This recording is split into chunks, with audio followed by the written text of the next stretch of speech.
thank you guys for coming. By the way, these are the new and improved code quality talks. We have Dave Astle has been doing a great job revamping them, and so these are the new and improved ones. So if you've seen it before, come again, and we'll do it again. Is it not? Oh, I have to talk over here, huh? I'm so used to the clip-on microphone that thanks for reminding me. Okay. So today we're going to talk about basically conditionals and polymorphism and how that affects testability. So here's the premise, and this is a bit of a crazy premise, and that is back in the day when we went from the basic world is not even procedural languages. What are they called? Well, the basics of the world into procedural world, we were able to get rid of go-tos. And I don't think anybody has really missed them. So here's a crazy thought, and that is if you go from procedural languages to object-oriented languages, you can get rid of quite a few if statements. I'm not going to go as far as say all of them, but for the most part, you can get rid of most of them. It's actually kind of fun to see if you can try writing code without an if. It's a very unique way of writing code. As a matter of fact, there's even certain languages out there, like Smalltalk, where the concept of if doesn't even exist. It's not part of the syntax of the language. So why would you want to get rid of an if statement? Here, well, the thing is that code without ifs are easier to read. And I don't think anybody can really argue with that, right? If you can just read code straight, do A, do B, do C, do D, well, it's pretty clear what's happening. Whereas if somebody says, well, do A, but then sometimes do B, and some other times do C, and then maybe you do D, well, it's kind of confusing as to under what condition, what's happening, and what's the output. And so because it's easier to read, it also turns out that functions without if statements are easier to test. As a matter of fact, you only really need probably one test, maybe a couple of tests for exceptions, but for the most part, one test will do because there really is only one execution through your code for this particular function. And as a result of all this, polymorphic systems or systems that do not use if statements tend to be easier to maintain, easier to understand, easier to extend, and therefore those are all properties of things that we really like and we look for.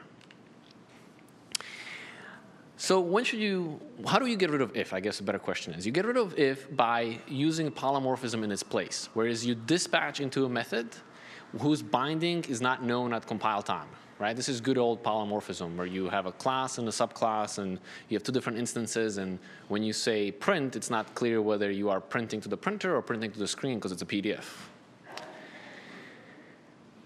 So you want to use a polymorphism if the objects should behave differently based on its state. And we're going to talk about an example of what that means.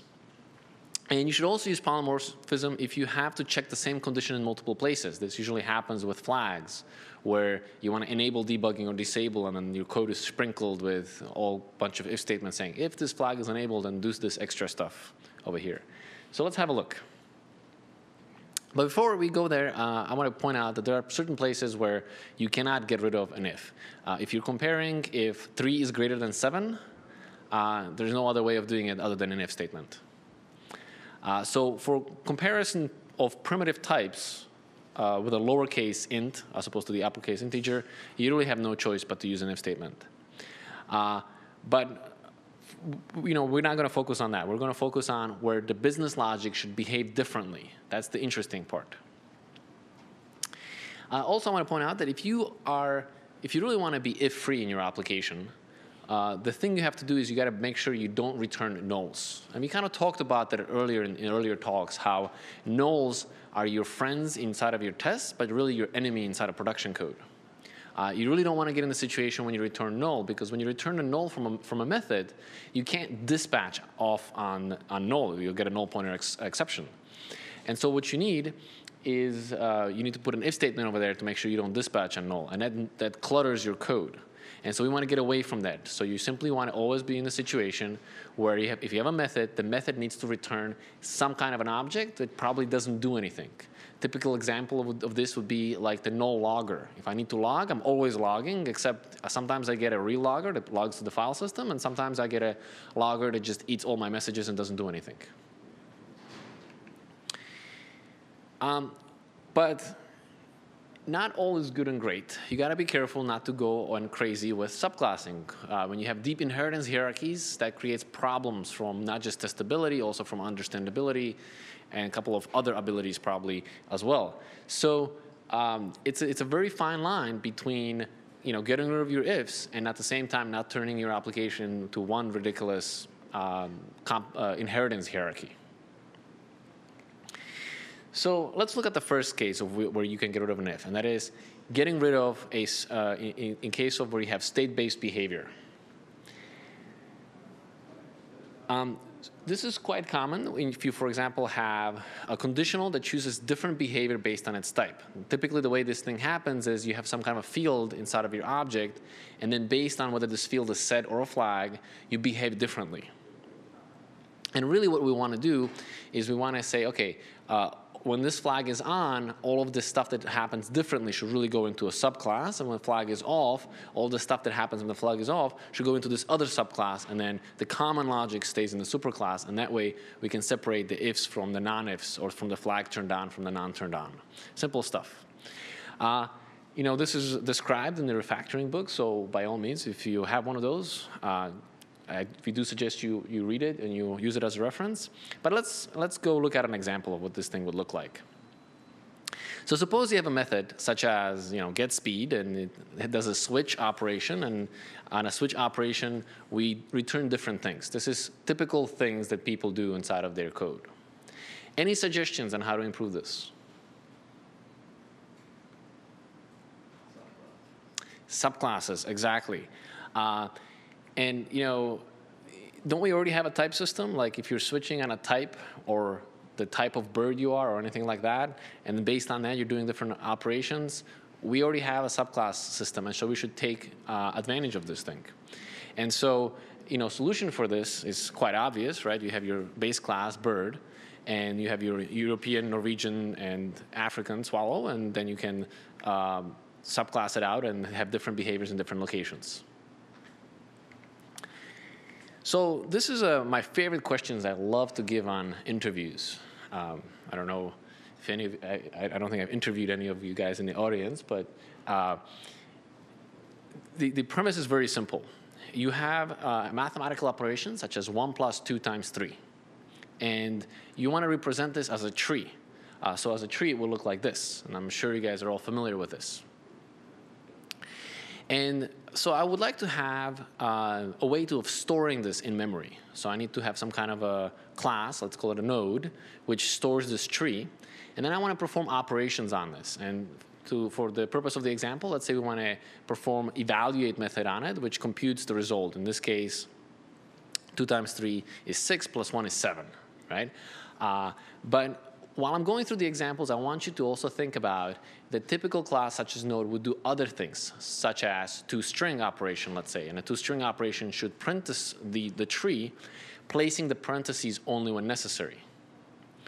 But a real class could have lots and lots of other methods that can do lots of other things. So once you get into a real class situation, the issues you're going to see in the next couple of slides are going to be even so much more important. So just keep an eye on them, and just keep thinking as how this would affect your toString method as I go through the evaluate method. So we want to have an evaluate method that computes the result of an expression, pretty straightforward stuff. And what we want to do, when you give this problem to most people, this is what the solution they come up with is. They say, I have a class node, and I'm going to have an operator on it, which basically says whether I'm a plus, multiplication, division, and so on.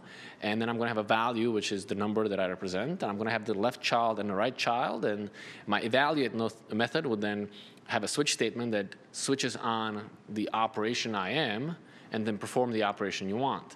Now, keep in mind how the toString method would mimic this, right? Your toString method, in order to get the infix notation printed, would essentially mimic your switch statements here. But there's actually a bigger problem with this. Before we go there, let's kind of do a graphical representation of this, right? So you have your node, as we pointed out, you have your 4 fields and 1 evaluate method. And this would represent into a structure such as this. Notice a couple of weird things in there. Our leaf nodes still have the left and right child, and they're pointing to nulls. And we already said that nulls are not a good idea in production code, right? And so we're going to trip up over our null values by having the possibility of having an NPE. So you want to kind of get rid of that.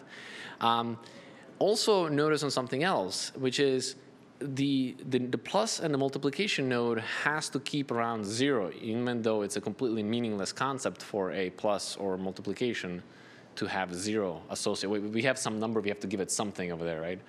In our case, we chose 0. So it has information that it doesn't need, right? So there's two different behaviors that are kind of fighting in here. And so the different behaviors are basically, if you're an operation node, then you need your left and right child. Whereas if you're a value node, you just need the value.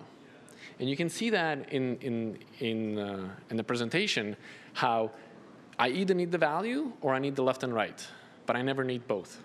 And that usually is a perfect example that you have a class that has multiple responsibilities all entangled inside of it, and then there's some kind of a polymorphic behavior going on, but the polymorphic behavior is going on through fields and if statements, not through polymorphism. So let's break this up. Let's take our node, and we say we're going to have a value node and operation node. And by breaking this up into value and operation node, what we can do is we can take the value and shove it into the value node, which is the leaf node. And we can also get rid of the left and right child for the leaf node, because it has no meaning over there. And so this is a good way of separating it out and then simplifying this thing. So we would have our standard issue node with the evaluate operation, and then we have the value node, which extends the node and defines the evaluate method to simply return your value. Notice how simple the value node is, right? There's no if statements in there. There's no possibility for null or NPE or anything like that. But we're still left with this op node, which has this nasty switch statement inside of it. Now I want to point out at this point that think about how you would extend this. Not only do you have to worry about having your toString method and your evaluate method mimic each other, but every time somebody wants to add a new operation, they have to recompile the code. Not only do they have to recompile the code, they have to get a hold of their source code first. So if this is meant to be as a library that a third party is using, they might not have the access to the source code, or maybe they don't want to recompile the library, right? And so let's see if we can do something better. So with this change, this is how the tree looks like, right? We got rid of our nulls for our leaves. So we're making good progress. And now when you have operation node, it no longer has the 0 that was stuck over there before. And so this is definitely a progress in the right direction. But we still have the same problem as we had with the swallows in the previous example. And that is that the behavior of the node changes based on a type. Or in this case, it's the operator field, right? So depending on what the operator field is, our class behaves differently. And that's something we want to avoid. Rather, we want to take advantage of the construct of a language, which is the polymorphism, to take advantage of this thing, rather than encoding it using if statements. So again, let's focus on the addition and multiplication, and let's further subdivide this into a operation node where we keep our left and the right, because all operation nodes have left and right children. And we now just have evaluate, which continues being abstract, and it becomes concrete in the addition node and multiplication node. That's where we have the actual implementation. So from a coding point of view, right, we still have our value node. Now we have our abstract op node. We keep our left and right at this level. And now we have the addition node and multiplication node, which does the actual operation. Notice what happens in here. First of all, the possibility of an NPE has disappeared. Because operation nodes needs a left and a right child, and therefore it will never throw an NPE. Whereas the leaf node doesn't have left and right child, and again it will never throw an NPE. So we can really clean up the code simply by breaking it away into smaller subclasses that do individual pieces of work. Again, keep in mind that in addition node you would also have to implement a toString method that would know how to print the the plus operator. And in the multiplication node, you would have to write a two-string method that knows how to print the multiplication operator, and so on and so forth, right? So it no longer is a bunch of switch statements in different methods that have to all mimic each other. They're now separate subclasses. And if you wanted to add a new operation, it's very clear as to which methods you have to override and what you have to implement over there, right? I know I have to implement the evaluate method because it's abstract, and I know I have to implement the two-string method. And therefore, I can easily, any new person who comes to the project doesn't have to be explained or doesn't have to go through the code in great depth. It's very obvious as to what needs to be done because it's simply the code doesn't compile any other way. So after all this, we basically end up with addition node and multiplication node. And again, notice how the addition node and multiplication node now don't have the operator field. Not only do they have no operator field, they also have no value field, which we originally had at the beginning. So they went kind of on a diet. They became just the meat of what needs to be done. So we kind of talked about the two-string method all throughout the presentation. But this is a good point to kind of reflect on how, in real-world projects where you have multiple, you might have evaluate method, you might want to have a print method and a couple of other things, how it really helps the situation because you have one structure that you deal with, and you don't have to go through multiple places and remember where everything has to change. So I'm going to argue that a polymorphic solution is oftentimes better, specifically because the new behavior goes into a separate subclass, right? All of the behavior specific to addition goes into one subclass. All of the behavior specific to printing leaf nodes goes into another subclass, and so on and so forth. And that actually makes it easier to test. That makes it easier to understand. That makes it easier for people to extend and maintain. All of those are good qualities that we're looking for. So that's one way you can get rid of an if statement. Right, before we get there, so switch statement, whenever you see switch statement in your code base, that's usually a clear sign that polymorphism is begging to be there. It's almost a rule, I would go as far as saying. If statements are more subtle, and most of the times we want to get rid of ifs and add polymorphism, but there are certain cases where you want to be pragmatic about it. But let's talk about the other situation of where you want to get rid of if statements, and that is when you have the same condition all over the code base. Let me give you an example. Suppose you have a method class called update, and there is a method called execute, and based on some flag, you have to do either A portion or the B portion. You might think, yeah, it's not so bad. I just have a flag, and I do different behavior depending on whether the flag is set or not. Well, I would already argue you probably want to have a polymorphism at this point, but it's still just a single if statement. But at some point, you have a rendering method. And now the same if statement appears again. And when you start repeating the if statements over and over and over again, that's a clear sign that what you want there is polymorphism. The reason for this is because if you look at the do A part and the render A part, they both get executed together. Similarly with do B part and render B part, right? Those pieces get executed together, and the rendering pieces the A parts get executed together, and the B parts get executed together. And it's not like you can execute A and B. Actually, that would be a bug, right, if you could execute A and B. And so you really want to make sure that the conditions are same. Preferably, you want to get rid of the conditions.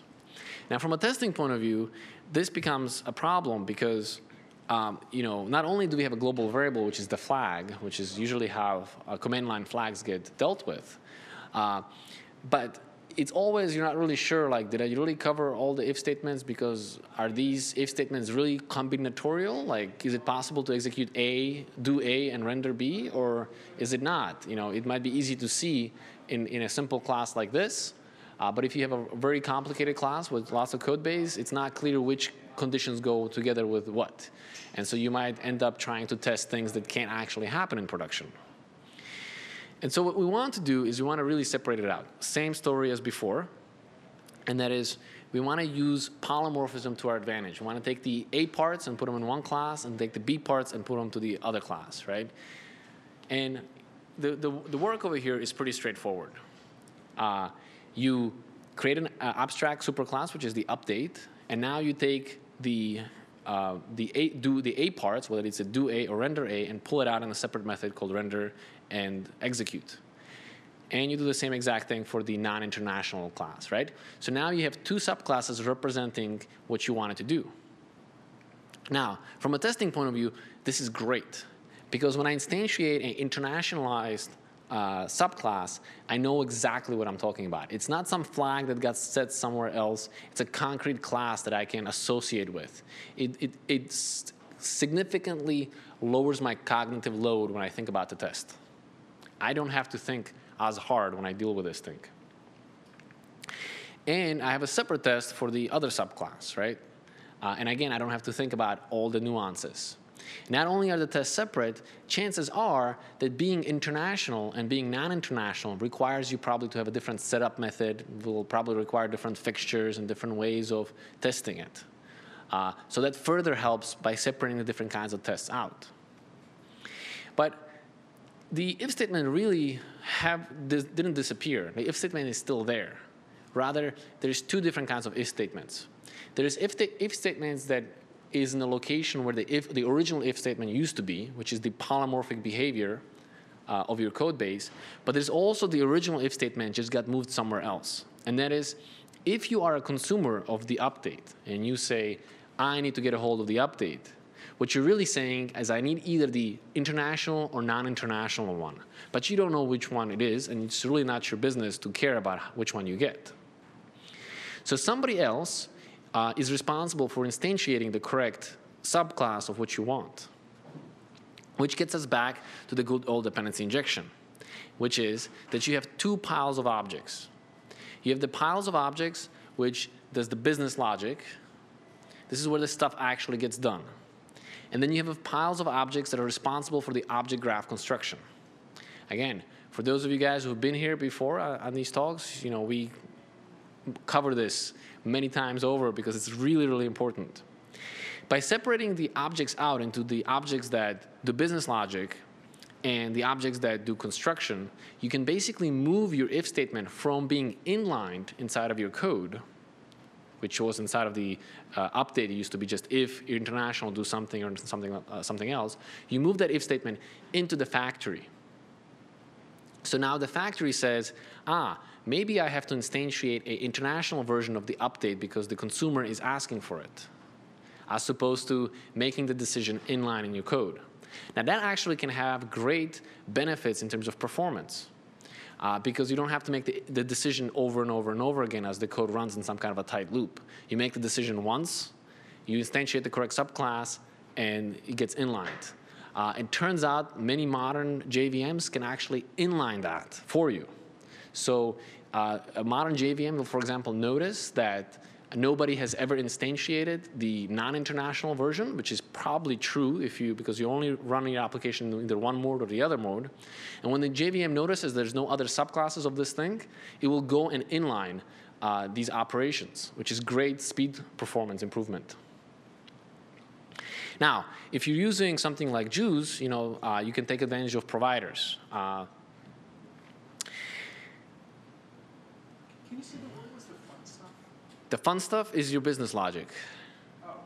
This is why we are the software developers, right? I live and breathe to make code, and my code is mostly the fun stuff, you know, the logic, the stuff that makes the cool applications, right? The factories are the boring stuff of like, I gotta wire it together so that it runs. Right? It's no good to have a cool algorithm that can sort your data. You need to have some kind of wiring that says, okay, instantiate the sorter, instantiate the reader, instantiate the file system, and then hook it all together, and then kind of orchestrate the whole thing. Those are the differences between the business logic and your new operators. Right? Your factories are your new operators. And we kind of mentioned that how important it is to separate your new operators from your business logic, because you want to be able to inside of the test, you want to be able to instantiate a small subportion of your application. And by mixing the new operator together with your application logic, you don't have the control in your test of instantiating things in isolation. And that kind of prevents you from being able to test things. So we kind of cover this, right? But the business logic is responsible for doing work, right? And the constructors or the factories are responsible for wiring the objects together, building you the object graph, right? The reader talks to the filter, talks to the writer, which talks to the database, right? The wiring magic happens inside of factories. That's where your new operators end up. It is also where some of the if statements end up, because you want to get into a situation where your application behaves differently, not because you have if statements and flags sprinkled all over your code, but it behaves differently because you wired it together differently. And that's a big aha moment, right? Because when you can change the behavior of applications simply by the way you wire it together differently, you have a lot of possibilities of what you can do at runtime in terms of compile time, in understanding, in maintaining it, and in extending it. So if you're using Guice, for example, the constructors could be your dependency injection, right? This is what creates the providers, which hooks things together, where the actual original check into the flag is made to see if we are international or we're not international, and then we can subclass we can instantiate the correct version of it. Now, going back to the international example, it turns out that when you subclass things into international and non-international, chances are that the two subclasses will actually have different set of arguments in their constructors. And that's actually important, because if you're an international, chances are you're going to need certain classes that you don't need when you are non-international. And if you have a single class where everything is done, then you're forced to create all the objects and pass them into the constructor, even if they're not needed. So let's have a look at this. So you have a consumer and it wants the update. So what you need to do is to create some kind of a factory, right? This is where the new operator is for the update. And this is where the if statement happens. We are either instantiating the international version or the non-international version. So the if statement has moved from being inlined in your application to being inside of your factory. And that's a great advantage. That's what we're looking for. If you're using Guice, this gets even better, because then you can simply create a provider, and you can create provider of international, which is automatically done for you. You can ask for the provider of international version. You can also ask for the provider of non-international version. And then you can simply ask for the flag. So you can go a step further, and you can get rid of the dependency on the global variable. And now you can simply test. You can simply say, OK, get me the correct provider location.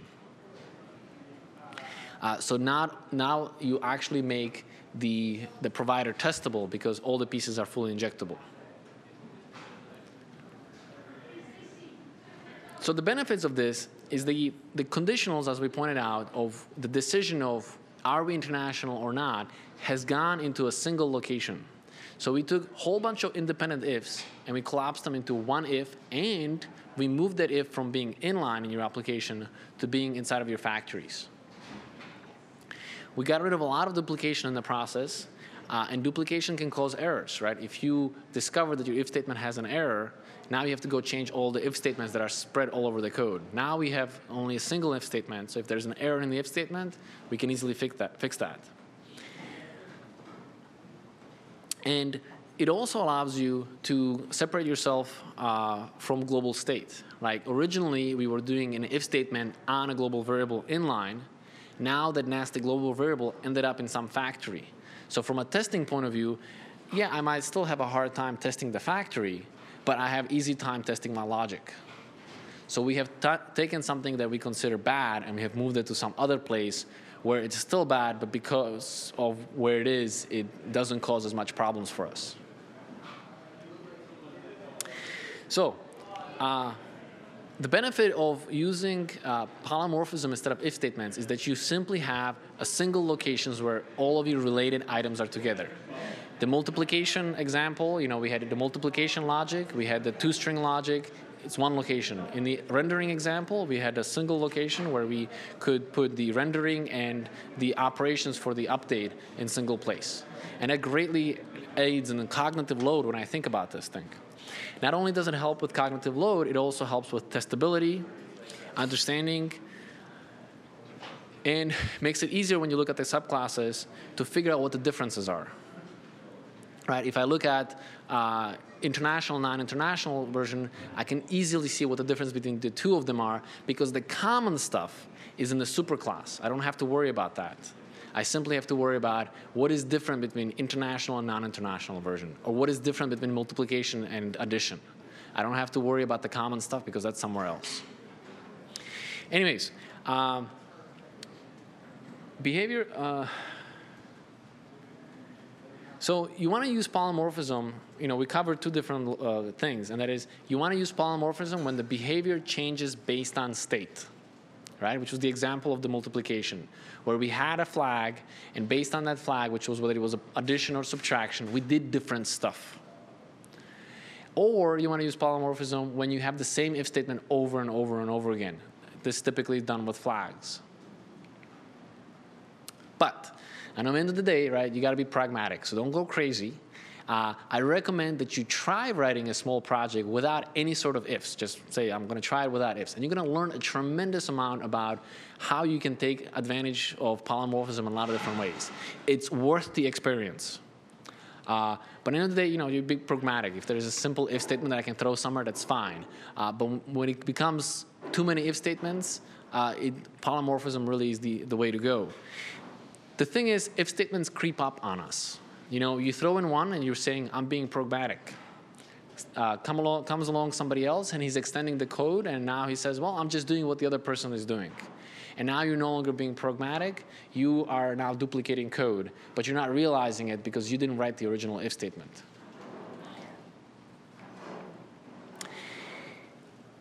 And so Bart says that you promise not to abuse conditionals in polymorphic languages and instead use polymorphism for it. Anyways, I'm going to open it up for questions.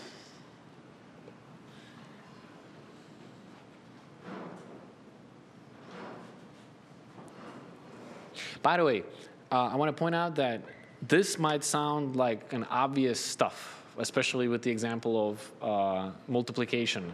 But my empirical evidence of looking at other people's code tells me otherwise. It's one of those things that when you see it, people say, yeah, clearly it's obvious. Yes, that's how it should be done. But then when you go inside a code base, all you see is if statements everywhere and very rare use of proper polymorphism. Do we have a microphone? I guess we don't. Yes, I'll repeat your question. So I was just noticing that the first example that you gave, expressions, it was a lot more concise. So I wonder if there's another way to kind of get something that's really concise, but at the same time has them. It's just a trade-off. So you're saying that just to repeat the question, you're saying that the example of additional, the math example was too concise, and it was nicely concise. It was nicely concise, okay. And so you're wondering if a different example would be uglier? Is that what I'm hearing? I think that just an objection is raised about this non-if or polymorphic approach. Well, the original way of writing that was just one file. It was pretty short. Yes. You could see whatever.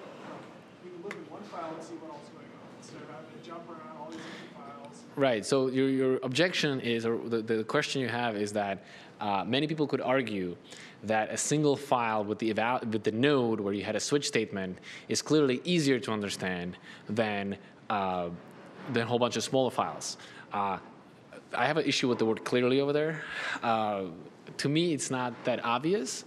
And again, it goes back to, you write a simple node class that today is just doing node operations and additions and subtractions, and tomorrow somebody adds something to it and they have to duplicate the switch, and so on and so forth. To me, this is not even a question of pragmatic. There is a concept of an addition, and the concept of an addition has behavior, adding to numbers. And in the OO world, behavior deserves to have its own either a method or a class where it lives, right? Now, in order to dispatch to the behavior, you would have to go through an if statement, which is what we kind of don't want to go, because we know it's a slippery slope where we say, yeah, one if statement is okay, we bring pragmatic, but soon enough, we have a file that's 5,000 lines long and there is if statements everywhere and nobody can quite figure out what's going on. Especially with today's day with modern IDEs, the cost of creating a new class is essentially zero. So, or traversing it, or finding who the callers are, etc. So there's no real problem there. Where people actually do get into problems, which I see often, is they don't separate responsibilities of objects. So a single object has too many responsibilities.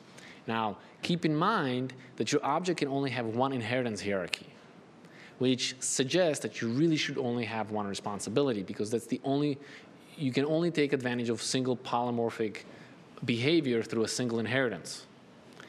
And the way around that is, or rather not the way around it, it's not a workaround, it's a good idea, is you should break it up into lots of small objects that collaborate with each other. We should put that, because you can actually be polymorphic, not only on who you inherit from, but also any interfaces that you use. Yes, but remember what we did, sorry, to repeat the question for the audience, you were saying that you could be polymorphic on multiple methods.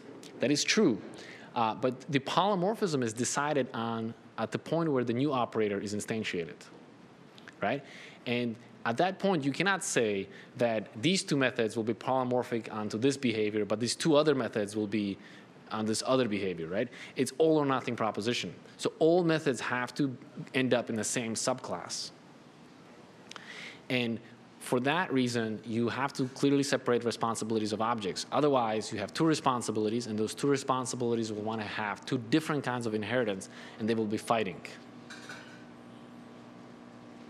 Or put it differently, when I am in a team and I see nasty use of a switch and I say you should do polymorphism, the most common suggestion is, but I can't. I already have a specific kind of inheritance, right? And the answer to that is, well, that means you're mixing responsibilities inside of that object. Really, there is a whole bunch of related objects living inside of this one object, and their behavior is controlled by a whole bunch of flags as opposed to collaboration.